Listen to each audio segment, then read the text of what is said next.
You're listening to World of Empowerment Radio, your station for practical spirituality in a changing world. And here are your hosts, Aingeal Rose and Ahonu. Hi, you are very welcome. I am Ahonu, and this is my lovely Aingeal Rose. Now, Aingeal Rose and I are going to have a little discussion today about fun. Fun. You can see how Hannah had to choke that word out. Aingeal Rose claims I don't have enough fun, that I work too hard. Now, it's a very interesting thing because it has come to our attention over the last long number of years that the world is geared towards work and less towards fun. And Aingeal Rose wants to talk about that today. Yes, because I've been kind of in a funk for a long time, right, Hannah? And I haven't been able to figure out why. But as I was thinking about what to talk about today, it came to me that I don't have any fun in my life. So I was thinking about that in the context of this new earth we're supposed to be creating. And one of the things that I feel has to change is that we don't have enough fun. In other words, we don't do enough things for pleasure only. In other words, we think we have to work, we have stress about making money, all these obligations, all these responsibilities. Well, there's no doubt that our whole society is built up around the belief that we have to trade hours for dollars, and we have to work for money, and we have to work for anything that we want. And I think you're onto something, Aingeal Rose, in the sense that if things are going to change for the better in terms of a growth of awareness, then that old paradigm has to change too. Well, the thing is your work can be fun too. Yes. The work that you do should be fun for you. Mm-hmm. And I think that's the criteria. It should be fun. Yeah. Like years ago when I was able to do the Akashic Records in front of a big group, for example, or had clients that I would teach. That was fun if light bulbs went off for them. If they had a realization, that was fun for me. And lately, I love making little handmade fairies. And I made 30 of them over Christmas. And that was fun for me. And we were talking about that this morning, that's something that doesn't earn me a lot of money per se, but it makes people happy. Right. And my son, for example, he's got his Christmas tree where all he's got is ornaments I made him. And in fact, he said he always hung all the ornaments up around his house and left them up all year until he got engaged to this woman who says, okay, Clay, now it's time we take these ornaments down. But still, that was fun for me. Okay, so I think what I'm coming to is that we need to start re-examining why we do things. Yeah, well, it's interesting. It should be for pleasure. We were doing a reading for somebody the other day, and the whole thing came up about people's motivations. Remember, Aingeal Rose? And I believe that you are right, that when your motivation is purely to earn money, that it's not to help others, or that it's not to provide pleasure to others, or it's not to provide support or anything for others, that it's purely for you to earn money, then that motivation is suspect. So perhaps what you're coming on to, Aingeal Rose, is that in a new world that you talk about, in this aware world, the motivation is crucial. The motivation is about enlightenment and realizing that we're all one and that everything we do should be of benefit to everybody. Yes, remember when we went to the Self-Realization Fellowship in California, and that was the place where Yogananda has a garden, a wonderful garden, beautiful garden overlooking the ocean. That's right. We used to go there and paint. And we used to go there and paint, yeah. Read and meditate and all sorts, right. Yeah. While Ahonu was painting, I laid down on the ground and I wanted to see if I could contact this master. And because I've never studied any of his material. And what he said to me was, enlightenment is about the joy frequency. He said, especially even when you go to buy food, he said, make the intention before you go in the store that you're going to be guided to the happy food. And he said, and don't judge what that is. It could be a can of beans. It could be a steak. It could be a fish. It could be edible flowers. But make the intention that you gravitate toward the happy food. Okay, and that made quite an impact on me, because he basically said enlightenment is about being in joy. It's the joy frequency, he said. Okay? Yes. So now that's what we're coming to. We're coming to letting go of all the beliefs that we've had that told us that we have to do this, we have to do that. Now, not saying we don't all need money to support ourselves and all that, but what you should be doing for it should be fun for you. Right. Okay, yeah, should be yeah. joyful. And in some ways, that's a way to measure that if it's not providing joy to you, then why are you doing it?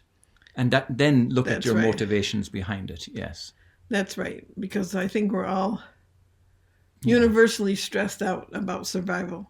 Right, yeah. Okay, and I think if we come from a different place, where we come from, okay, what is the work that I have in me to do that is joyful? And it is joyful to give to others too. Like when we talk about, you mentioned the fires that are going on in California right now. And you said to me, well, what about them? There's no joy in what they're experiencing. But there would be joy for those people who are guided to donate or give to those people to help them. That is a joyful experience when you make other people happy.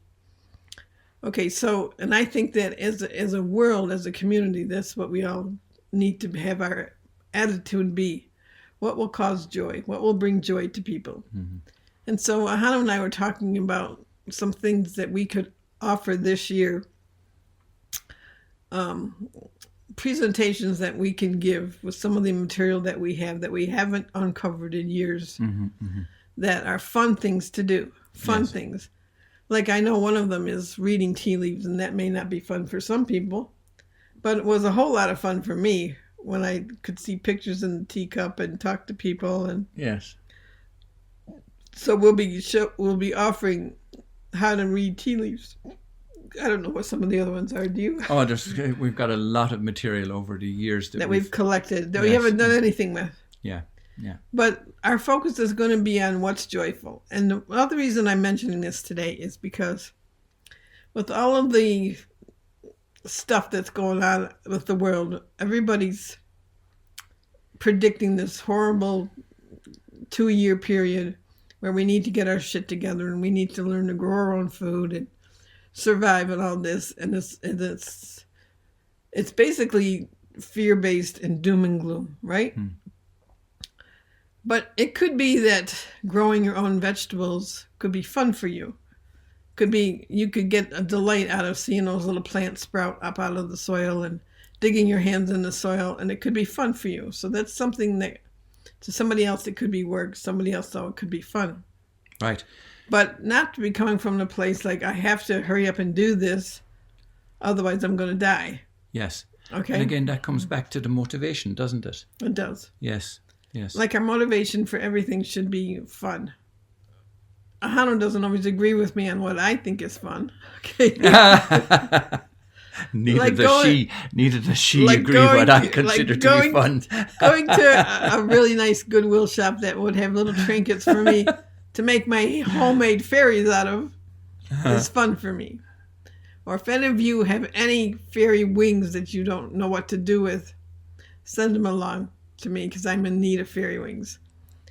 Okay, but I just mean like a good dinner's fun, you know.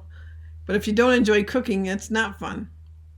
So going out to have a good dinner is maybe fun for you, but staying home and cooking maybe isn't. For somebody else, staying home and making a nice soup is fun. Or like my cookbook that I started last year. All kinds of recipes that don't have added sugar and are tasty desserts as well as dishes. I'm working on that, and I'll be working on that some more this year, I think. Mm-hmm. Yeah, and putting out. And but you that have was fun, you fun enjoy for me, that. especially given having people in my family sample the stuff and tell me what they thought. That was fun for me. Or I made my own homemade candies last year, remember? Right. and gave everybody some candies for Christmas. I mean, that was fun for me. And she used to make some wonderful homemade soap. I said soap. soup, but soap. Yeah, homemade soap. I still do make homemade soap. That's right. And it's absolutely marvelous. Yeah. Yeah. But it could be anything. It could be anything that gives you pleasure. It could be going to different places. That's the other thing. I mean, places to me are quite magnificent, especially when you see what's available there in the culture. Like, I was looking at, a friend of ours said he was in the Bahamas. So I looked up the Bahamas on YouTube yesterday because I don't really know what they look like. And you can get a feel for a place even watching a video. So although Nassau, the Bahamas, seem to be too crowded for my liking. Okay, but anyway, that beautiful blue water, those beautiful palm trees. Beautiful beaches. And it's different that when you pull that up and then you pull up Hawaii, for example. They both have the same things in them, but they feel completely different. Yes. Or look at the fun we used to have going to all the stone circles in Ireland. That's right, and creating the living water essences from all of them. Yeah, because we do understand that places hold energy. That's and right. Indeed may hold what Native American Indians call soul pieces. And you find when you're drawn to a place, you're drawn there for a particular reason. But it could be very beneficial for your spiritual growth. And that is all fun, rather than going there of necessity, or because you have to, or because you're told to, or because you're dragged along, or because it's on a bucket list that you feel as if you don't achieve it, then you're going to die dissatisfied. I mean, look at those motivations. Yeah. So right. It's a very interesting topic that you raised today. But even when we made those waters, though, the fact that you could make a mother tincture of a place and ingest it later and actually go into immediate meditation where that place told you about itself, that was fun. It was, yeah. That was a lot of fun. Yeah. In fact, where we were guided to go that year in Ireland was all by spirit. And that was fun too, because we were on a big adventure, and it was a lot of fun. Oftentimes Ahonu knew the street to turn down or which way to go. But, I was following just as much intuition as you were. Even though I was born and reared in Ireland. Yeah. The fact is that there are so many of these sacred places, not only in Ireland, of course, they're all over the world. But the thing that I want to point people to is sacredearthwaters.com. Just go there, because there's a couple of videos that we did make from that time period, and you'll get an idea of the kind of fun that you can have in places, that it doesn't just have to be a tourist type of a visit, if you understand what I mean. Right. Yeah. I remember it was fun the first time you took me to Ireland, and even though we just had a 10-hour flight, you got in the rental car and you didn't want to go to sleep. He drove me all around Ireland, and he wanted to show me all these different places, and that was fun for you. It was. And this is where I used to live, and this is where this. So, I mean, pleasure and fun can be a whole bunch of things.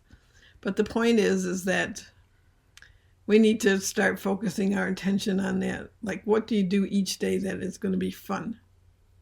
And I remember I had a cousin who was a piano teacher. Remember Lisa? That's right, yeah. And she used to put on these shows every year with high school kids, and they didn't have to have any experience. She let anybody join who wanted to join, and they put on this magnificent show. And she'd always say, her motto was always, it's got to be fun. And what was interesting about that was, how normally people would have to go through an audition. Are you a good enough singer? Are you a good enough dancer? Are you good enough this? She never had any of those criteria at all. It's got to be fun. And they had fun. Where some of those programs that she put on were absolutely wonderful and very inspiring. And these high school kids benefited hugely. And they still talk about her to this day. Yeah, and the interesting thing about her is, even though she passed away some years back from I don't know if it was her medication. She had a heart attack, apparently. But that was the first time that, for her funeral, there were people lined up around blocks and blocks and blocks to come to her wake. So it makes the point, that people remember people who make others happy. Yeah. So that's the thing. The whole thing is about having fun, making people happy, making yourself happy. Do things for yourself that make you happy. Do you like the way your house is decorated? If you don't, what would make you happy? What would be fun to do? And one of the things that we notice, and we'll finish on this point too, because we have seen this verified and validated in our own circumstances, is when you are doing something that you enjoy and you are helping other people in some way or another, or you're bringing joy, the money always comes. Because I know it's very easy to ask the question, it's easy for you to say, you go to Hawaii or go to wherever, go somewhere and Ireland. And have, like, where am I going to get the money? And what about my children? What about my dog? And who's going to pay for all this and the worry sets in. That is part of the programming that says you can't do this. You're not allowed to do this. Yeah. You don't have permission to do this. That's not the way the world works. That's not the way the world works. You have to have money, And so when we remove that programming, what we find is that the money comes. So one way or another. Say yes to yourself. Exactly. Say yes to yourself. Say yes to me. I'm always saying yes to her. Not to take me to Goodwill, he's not. He'll say, that's too far. It's that whole end of the city. Oh, my God. Okay. That's right. Let's end there. We'll end there, but to be continued. To be continued. And do post your comments, too, about having fun. And you can share some of the things you do that's fun. Or give us your attitude about it. Because with this new world that we're building, it has to be a world of joy and pleasure. And the ending of guilt and struggle and hardship punishment. And blame and all that stuff. Yes. Yeah. So, out with the old, in with the new. Okay. Till next time, blessings from myself, Ahonu, and from Aingeal Rose. You have been listening to Aingeal Rose and Ahonu on World of Empowerment Radio, your station for practical spirituality in a changing world.